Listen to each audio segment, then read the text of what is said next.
Help me welcome Scott Schilling to our show, to the Real Freedom Elevator podcast.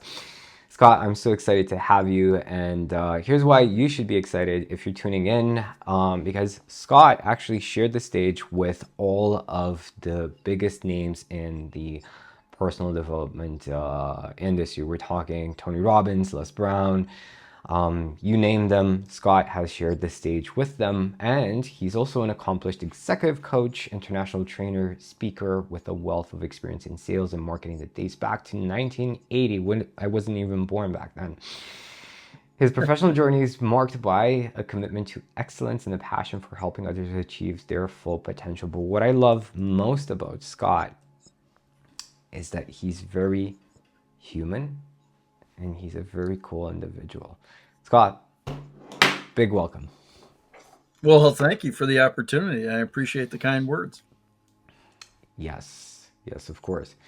So, Scott, I want to dive into your principles on what freedom means to you for a business owner and what that looks like in your business. How do you assist your clients in achieving more success, but not just like financial success, the kind of success that leaves a legacy in terms of your family, right? You have time for yourself. You have time to enjoy life. You're doing work that you love. But before we do that, I want to learn more about you, right? How did you become the man you are? What got you on this path? Well, I think it started way back as a youth playing five sports. And so I had some absolutely amazing coaches from a very young age on across different sports. And again, I was tremendously blessed to have coaches that told you what you needed to hear, not what you wanted to hear. They set the right things in place, and one of the big life lessons I got was from one of those coaches. And I won't go through the entire story, but I spun around and I said, "Coach, what gives?" And his response was, "Don't concern yourself when I'm not barking at you. Only concern yourself when I stop, because then I don't give an S." And Mm, he just yeah. basically said, "Hey, if I'm barking at you, if I'm working with you, if I'm sharing ways to improve, it's because I care." And he said the only time to worry is when I don't, because then I don't care anymore. And that's really the nature of having a mentor or a coach that is willing to tell you what you need to hear, not what you want to hear. I've written checks to 19 mentors in my career, and I said the same thing to each one of them at the beginning: give me everything you got, and my commitment is I won't keep it. I'll share it with my students, with my clients, with the people I interact with. I'll become an extension of you. And so, I mean, I think that that's what it really comes down to is, you know, evaluating situations truthfully and sharing what you believe to be pertinent directions and helping What people there. what sports was that in? Like the coach that you mentioned, was that like for football or? That was football, but Mhm. I was football, basketball, baseball, track, golf, Wow, you took all of them basically. pretty much. Yeah, it was, you know, it was awesome because I think a big part of I think sports has a great way of teaching so many great life lessons. The discipline it takes to be able to play them, the fact that you've got to get accustomed to getting yelled at from time to time, Yeah. and the fact that you're not always going to win, but you have to come back and play the next game. Well, that's pretty much what business is too. Yeah, 100%. And the willingness to be yelled at, that's that's a big one. That works for us very much, or like for somebody being in their masculine energy. We generally prefer somebody who like, cut the shit, just do the thing, focus, or stop distracting yourself. That's super powerful, super relevant. And I think it's also something we're kind of losing touch with the Yep. value of masculine energy at the right time, right? Because too To- much of anything is bad. yeah, totally. I mean, I think that the that's kind of where I was going with the you have to learn to win, but you also have to learn to lose. Right. And there is a win and there is a lose. There's not a win and a participation. In Hmm. business, if you're participating, you're out of business. You've got to do some things to move forward in your business, and you've got to make better decisions. And so there is a win and a lose, as you grow older in your business. And I think sports, at least when I played them, was a great place to learn those lessons. Yeah, yeah. And I think there's also something to be said in terms of losing with elegance. Um, because yeah, there's always this tendency, oh, the sales didn't go through. I knew I wasn't good enough, and you just keep hammering yourself over the head with these beliefs, with these ideas, until you get tired of it and you realize, wait a second, what can I improve actually? Is this evidence that I'm not good enough, or is this evidence that, hey, I have an opportunity to optimize my systems, my attitude, my confidence? And I think personally that makes all the difference. Like rather than tying it with your self-worth, Right. saying, hey, it's just a skill issue. Yeah. Well, that's one of the lessons I learned from one of my mentors was SWSWSWSWN. Some will, some won't. So what? Someone's waiting next. That's cool. I thought you were gonna say, so what, so what, so.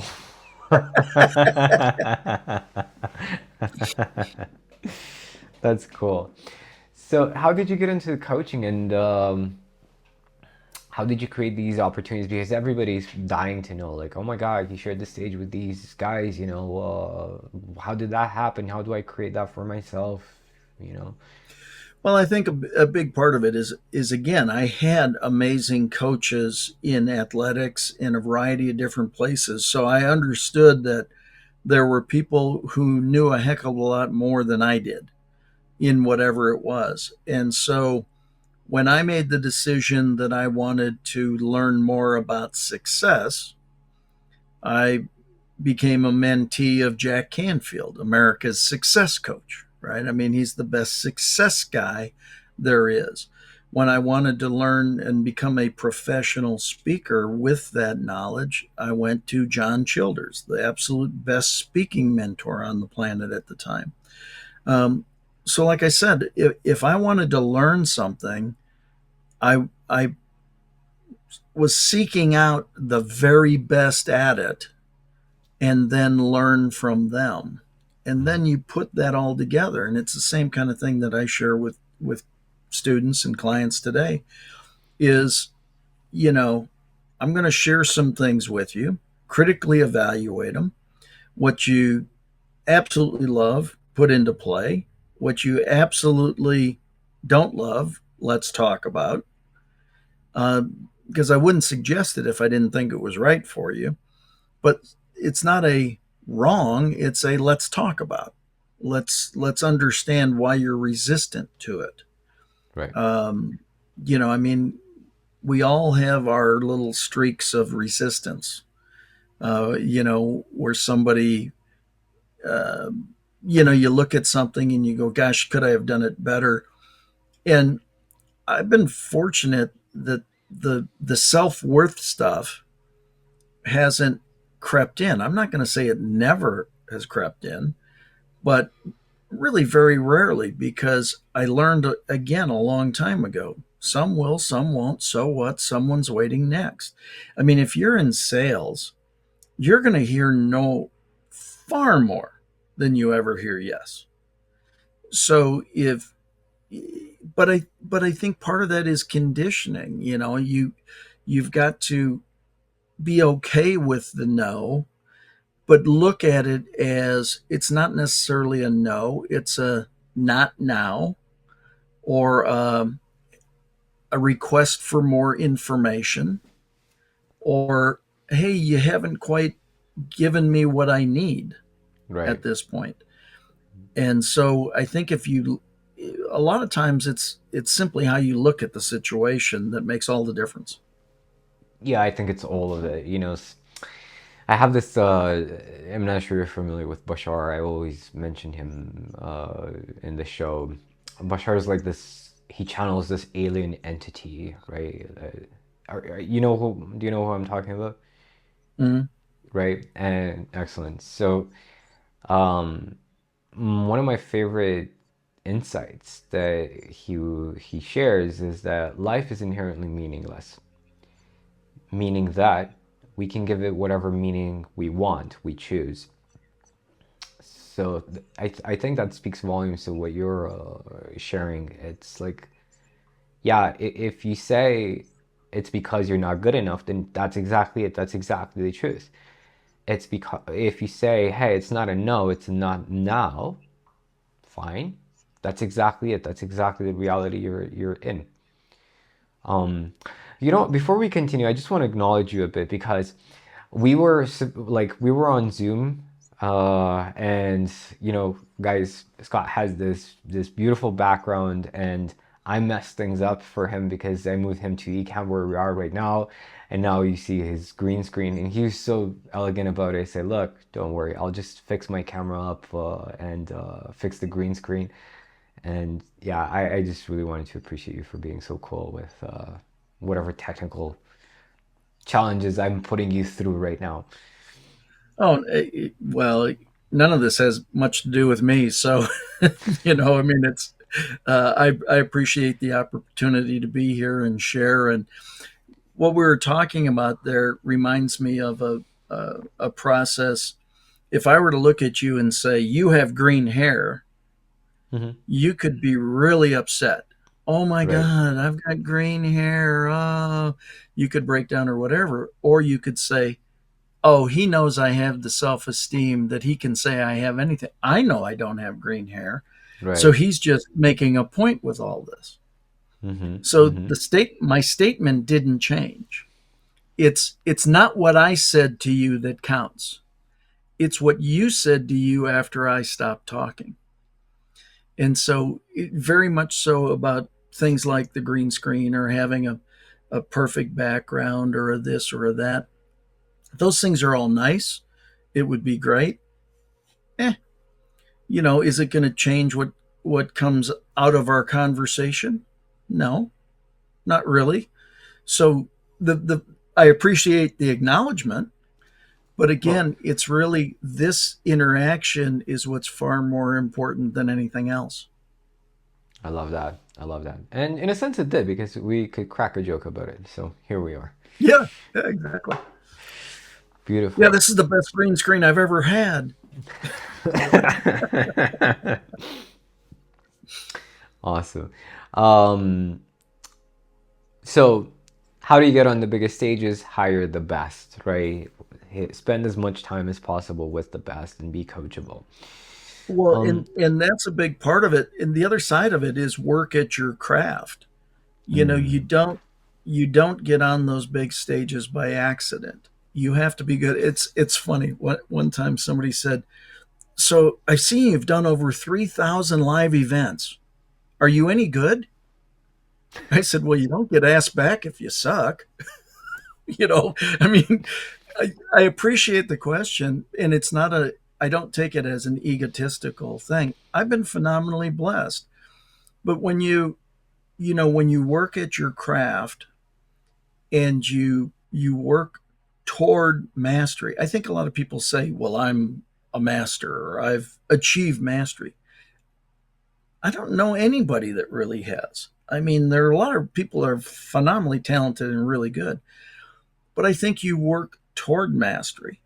And when it came to presenting from stage, I worked at it. I learned how to do it. I learned from the best. I watched and when somebody said, you know, man, you don't miss a beat. You are dead on the words. You're dead on your spots. You the way you move around the stage is all, but you feel a little plastic. Mm-hmm. I was like, Mm-hmm. that's the last thing I ever wanted. And I said, Right. okay, now help me understand what you're saying. They said, you're too smooth. You're too good. And I go, okay, so what would make that better? Well, if you were able to connect. So I watched another speaker who, on the technicalities of speaking, might not be the best presenter, Right. but there's nobody on the planet that connected with the audience as well. Mm-hmm. Mm-hmm. Mm-hmm. And so I watched what he did and I learned what he did to connect because I never wanted to have that said about me ever again. And I learned those things and it was amazing. All it did is make things better. So feedback is essential. The only way that you can get feedback is to take an action. The chances of you taking the right action the first time are negligible. The only way to get feedback is to take that action. You're going to be off course far more than you're ever on course in your career. It's not about being off course. It's about learning to be off course less often, less far. Right. Right. And speaking of preparation, right? It's the old idea. Luck is when opportunity meets preparation. Yep, absolutely. Right. You work at it. It's a job. It's a task. You Mm-hmm. if you want to become a good speaker, my speaking mentor said, "You want to become a good speaker? Yeah. Speak. That's what you have to do." Yeah, it sounds like, well, Crazy, right? gosh, it sounds crazy, but that's it. If you want to be good at something, do it over and over and over again. I love that. So, Scott, what's your definition of freedom? I think being able to do what you want, where you want, with whom you want, however Mm-hmm. you want. Mm-hmm. And where do you feel we generally drop the ball as entrepreneurs in that sense? Well, we, I actually wrote this in one of my books. I think we misinterpret life balance.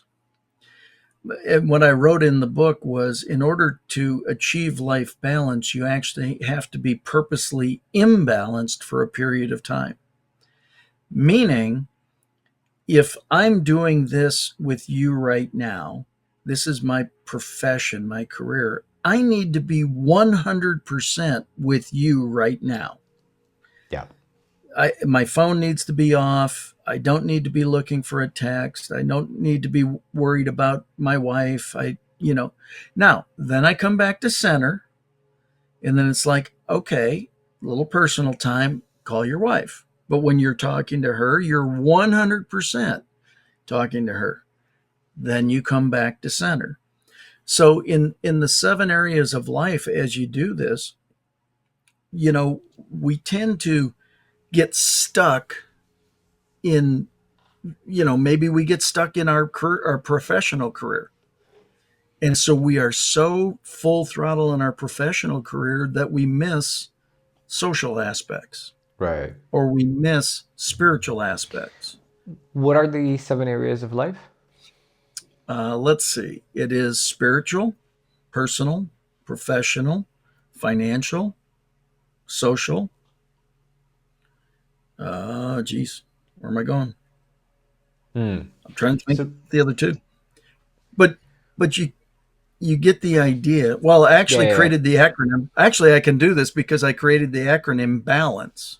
There we go. Belief in higher source, Mm-hmm. align yourself professionally, live a healthy lifestyle, that's physical, achieve Yeah. financial freedom, nurture your relationships, contribution beyond self, educate yourself continually.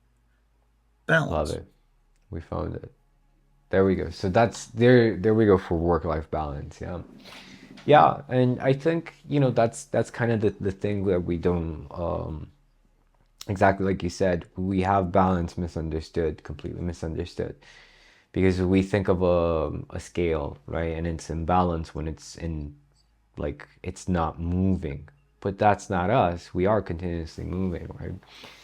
I remember when I asked like the grandmaster of the martial art that I was studying, I said, you know what, I'm looking forward so much to the balance that I get that I would get from martial arts. And he said, it's not easy. You have to know when to go and when to sit. Yeah. Mm. That's, I put it in a concentric circles. And if 10 is the most engagement, be at 10 and then come back to 0. And then be a Mm. 10 and come back to 0.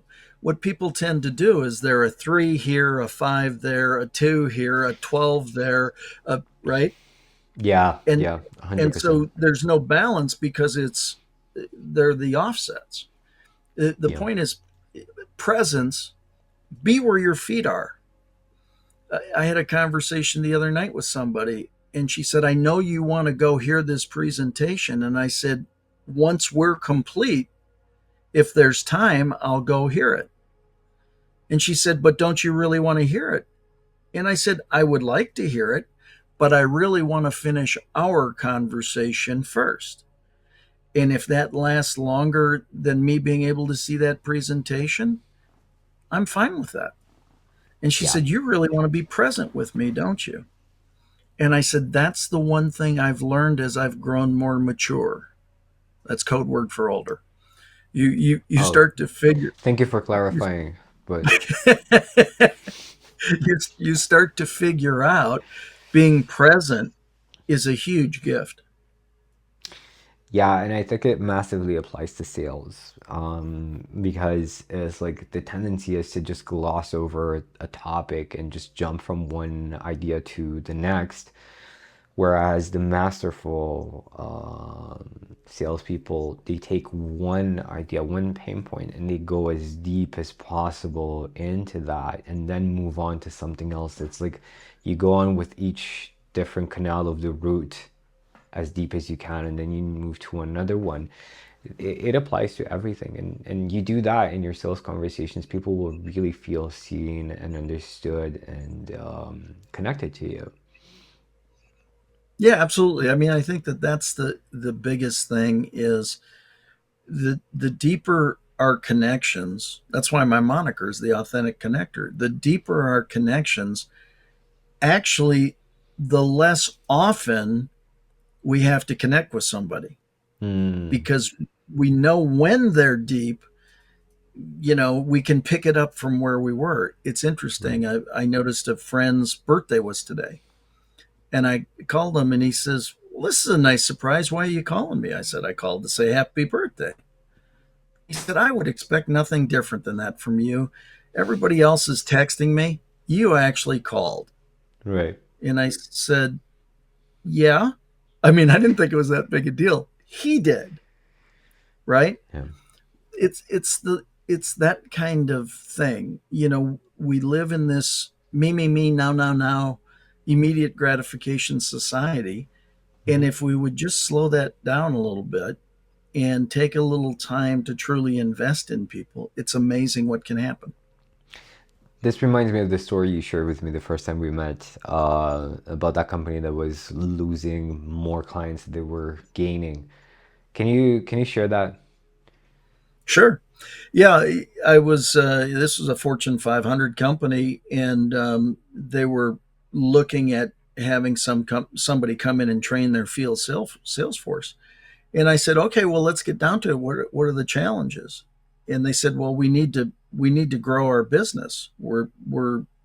Our business is retreating. And I said, okay, well, how many people are you putting on a month? And they said, about 1,500 new accounts. I said, well, that's awesome. I mean, obviously, you got some pretty talented salespeople. How many are you losing a month? And they said, 2,200. And Yeah. I said, well, I think we identified the challenge. And they said, so how are you going to train our people to put on more accounts? I said, I'm not. And they said, well, wait a second. We're bringing somebody in to train our people. I said, oh, I'm going to train them. I'm going to train them how to shut the back door. I'm going to stop losing people that already exist. Right. Then we'll focus on adding more. And that's what we did. And their business jumped. And it was literally as easy. Somebody had put on an account. They had been an account for 18 months and they decided to quit being an account. And so I asked the salesperson, so when was the last time you talked to him? And he said, 18 months ago when I put him on. And I said, and you wonder why they left? Right. And he goes, no, it's just what we do. And I said, okay, well, let's change what you do. It wasn't like they were missing a skill set per se. I mean, yes, they were. We trained on that as well. And, but all of a sudden they started just checking in with people. Hey, I know we Right. haven't talked in a while. Just wanted to reach out, say hi. How are things going? And sometimes people are afraid to make those calls, but I would say it to you this way: if there's a problem, one of two things are going to happen. I don't want to call because I could find out a problem. Well, actually, if you find out a problem, you can fix the problem. So that's a good thing. And if you don't call and they've got a problem, the other thing is they could leave, and then you just lost the business. Now, the other thing that could happen is they could really appreciate your call and say, "Man, thanks for checking on me. Nobody else does that. You're a rock star." And see, that's what you want to have, is you want to have that, man, I really care about you feeling in your customers. Yeah, that's so cool. And we do have this tendency to kind of forget about it because maybe we have this weird association between phone calls. Everybody prefers to get a text rather than a phone call, unless it's someone you actually like and respect, right? It's like, yeah, of course I want to talk to you. How are you, right? And even if, if you haven't gained that like and respect from the people that you're working with, that's your opportunity to take advantage of it and just show that you care, right? And it's not just numbers on a spreadsheet at the end of the day. Um, that's powerful. What would you say is one of the, like, aside from that coach that totally impacted your life, was there another coach that, like, was one insight that you got that changed the way that you see life, that you see business, the way that maybe you see yourself? You know, again, I feel very blessed that I believe I learned a ton from each one of my mentors that way. One of them, it was like, I said, "Gosh, you are so good at what you do. I just want to be like you." And he said, "If you want to do what I do." It was like the Right. greatest piece of wisdom ever, right? If you want to do what I do. I mean, if you want to be like me, and actually, it was a number of years later. He said, "I'm coming to town. Can I take you to dinner?" And I said, "Absolutely." And he said, "I got to ask you a question." And I said, "What's that?" He said, "You're easily the most successful student I've trained, in this space." And he said, "I've trained thousands and thousands of people." He said, "But I got to ask you something." And I said, "What's that?" I said, "I appreciate the compliment. What's that?" He said, "You're the only one that has done 100% of what I taught him to do." Hey, thank you so much for tuning in. I hope you're enjoying the episode. And I just wanted to let you know that if you're making more than six figures and you want to collapse time between where you are right now and your goals, you want to scale your business with a lot more freedom, a lot more fun, a lot more joy from this experience. And like I mentioned, do it faster. I have something that will help. Just like I did my clients. For example, Yoshwin was actually afraid to grow his $120 million a year business because he was afraid he was going to make a mistake that would cost him millions. I quickly got him unstuck and well on his way to doubling the business. Another example, Jessica, she was making 10K a month, but she was stressed out, overwhelmed, overworked, close to burnout, and she was actually kind of hating her business. She quickly scaled to 25K a month while actually working less and having more fun in the business. And I do it through my Warrior Shaman system. If you'd like to learn more about how this system can help you achieve your goals, like I mentioned, with more freedom, fun, and just less grind, less hustle, there's a link below where you can learn more. Now let's get back to the episode. Why? And I said, I'll answer if you answer two questions for me. First one is, how many dollars worth of checks did you write? Or did I write you? He gave me a number. I said, that sounds about right. And then the second question is, how many of those checks did you cash? He said, every one of them. I said, exactly. So why would I pay you to learn from you and then not do what you said? Mm-hmm. He said, you're the only one who ever has. Right. And that's the thing that I think happens with so many people. These so-called gurus, um, people don't necessarily believe they're really gurus, Mm-hmm. because if they really believe they're gurus, they would do exactly what they say. They kind of take half of what they're trained on Mm-hmm. and discard the other half and put their own feel into it. And it's like, why would you do that? I'm giving you what works. Either do it or don't do it. Stop trying to put your twist on it. Now, if you put it into action and 5 years of experience allows you to put a little twist on it, that's different than going to a course going, I don't like what he's saying here. It doesn't matter if he's sharing this with you because he believes it's the right way for you. Yeah, I think a lot of it from my perspective, from what I've seen, a lot of my work is actually bridging exactly that gap, because people know what they need to do. They have the strategies, like, let's say, sales, right? Everybody knows that they need to listen. Everybody knows that they shouldn't just accept the excuses and, find the real objections. They have, like, even the sales script. But people fail to use those sales scripts is because they have some subconscious limiting beliefs. Like, in my opinion, people are more afraid of success than failing, because success is this totally new realm that they have no familiarity with. Whereas if they try something and it fails, they can go back to what they know, to where they have that level of certainty.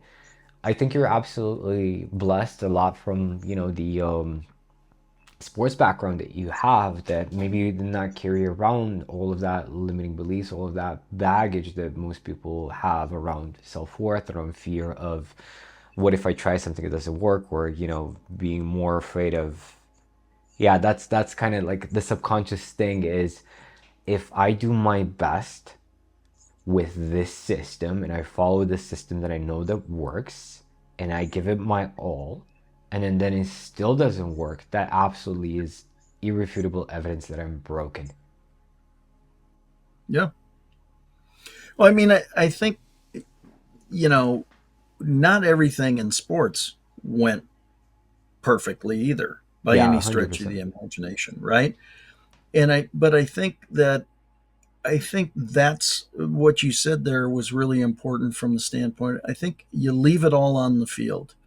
You give it everything you got, and you're open enough to say, I don't know everything, or gosh, if there's anything that I could do better, I'd like to hear it, or Yeah, show me, or yeah. correct me. That's what I think we've lost in our world these days.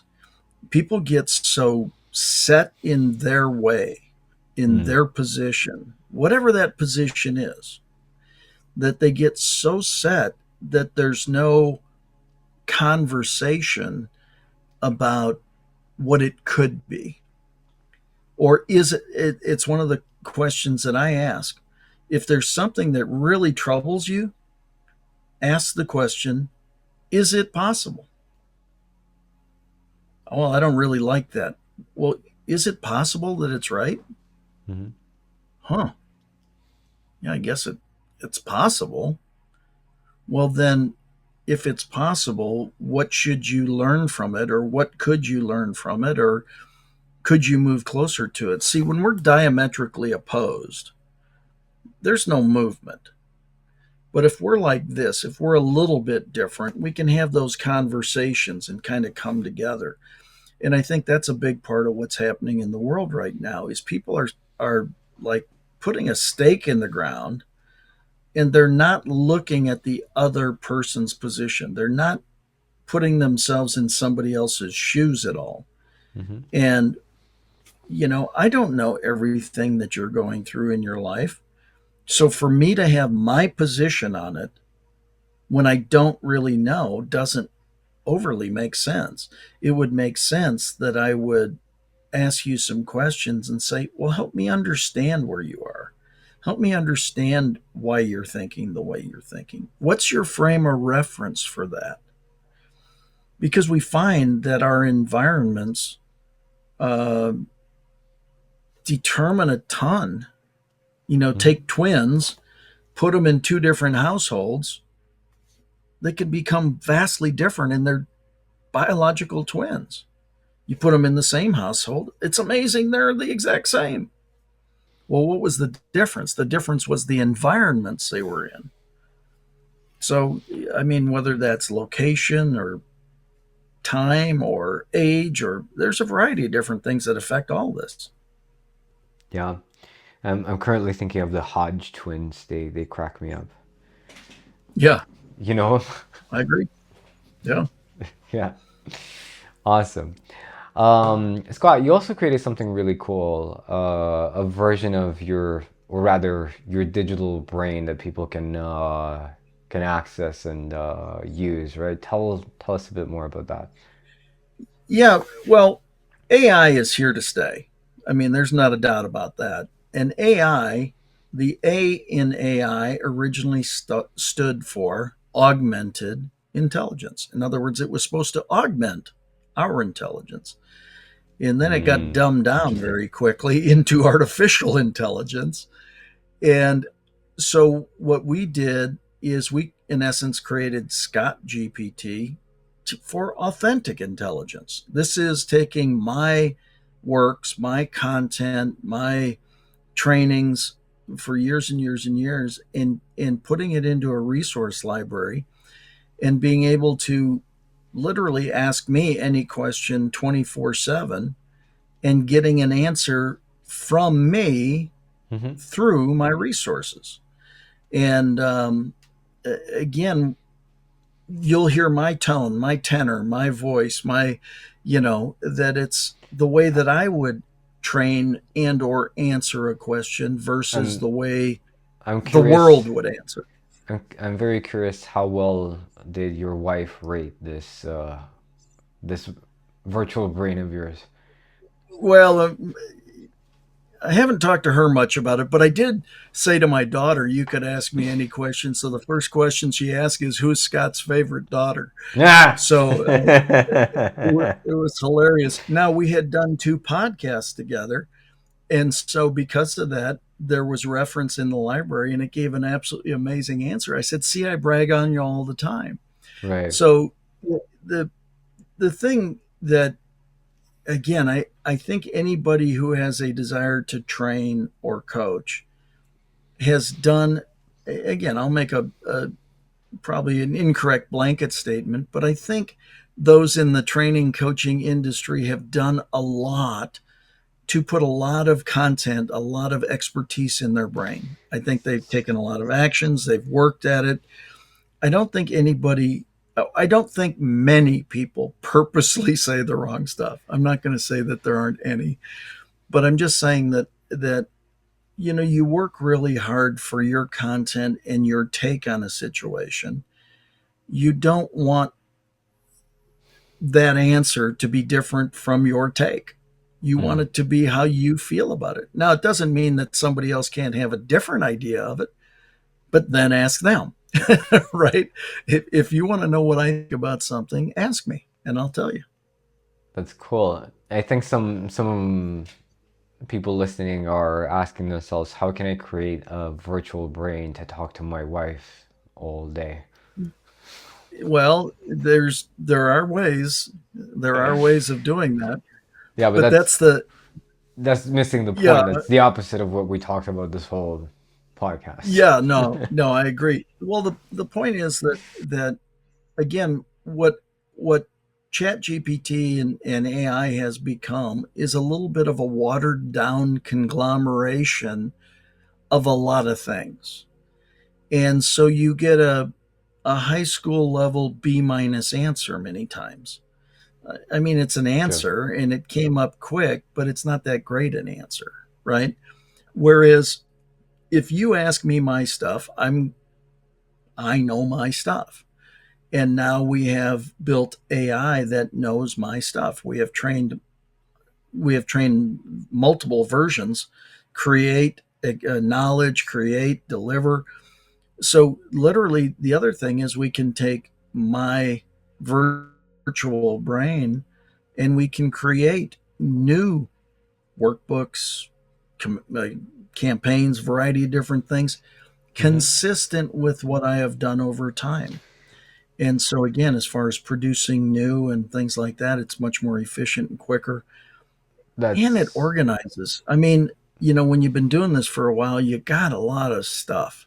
hmm And people say, well, where's this? When it was a physical document or something like that, it might be hard to find. But now you just query it, and AI instantly. goes and finds that answer in a second. It's amazing. That's awesome. It's kind of like having you as a coach by your side and just having like 24/7 access to you. Who would you say are the people who are going to benefit the most from this virtual brain? Well, I think the people who are looking to build confidence Hmm. and they just want a little assurance. They might even know the answer. They might just want some confirmation on the answer. Sometimes they might not know the answer. Sometimes they need the knowledge of the answer. But I think the thing is that when you do a podcast or you do a webinar or you do a presentation, there's typically a Q&A of some sort because the conversations generate some questions. Well, think about being able to ask those questions whenever they pop up in your head. You know, Typically, I mean, I can be asleep and yet you can go to my virtual brain and you can ask me the question and get an answer right then and there. So, again, around the world, Hmm. it now expands your ability to take that knowledge around the world in time zones and immediacy for an answer. Hey, I'm about to go into a sales call. Man, I could use a tip Right. on, Scott, what's the selling process? Well, the selling process is 4 words: identify problem, provide solution. The vast majority of people are all excited about their solution. They forget to find the problem. So they try to take an incorrect solution into an existing problem. That's called Hmm. no sale and probably a pissed off customer. Most probably. Beautiful. Could somebody use this for, let's say, they have a challenge with a team member or a specific challenge with a client? Could they you know type in a question Sure. in that sense? Hmm. Yeah, absolutely. How would you handle this situation? Um, uh, how would you handle this in my life? I mean, Right. because my books are in there too. So one is how do I achieve total peace in my life? I Hmm. mean, if you were to type that in there, there'll be an answer and a great answer. So the point is, it's yes, it's business, but our lives, yes, business is a big part of it, but all of our life is what makes us up. And so, same thing with my virtual brain. There are answers on, like I say, you can find out who my favorite daughter is. That's awesome. Guys, if you're curious to learn more and maybe amplify your work or your life and, pick Scott's brain, there's a link below and you can check that out. See for yourself, find out who's Scott's favorite daughter is, like you mentioned, and maybe ask some questions that maybe Scott never thought of asking before, and then you can send them to him like, "Hey, Scott, is this true?" Right? Yeah. Well, that's the what amazes me. I was on LinkedIn, and I connected with somebody because he said, I'm a big fan of this person. And I said, well, he's a friend, and I've had the honor of sharing the stage with him, and I know him. Right. And he goes, I can't believe that you know him. And so we put into my virtual brain, who is this person? And man, it an amazing representation of that person, because we had again done multiple podcasts together, and that Right. content was in my virtual brain. Hmm. That's cool. That's cool. Awesome. Scott, thanks so much for joining us today. It was a pleasure, a great sit down, and I would love to have you again anytime soon, No, whenever you're I would love to. available. I appreciate the opportunity, and anything I can do to help anybody, I'm in. People ask, Scott, what is it you really do? I said, well, the short answer, I help people help people. I love that.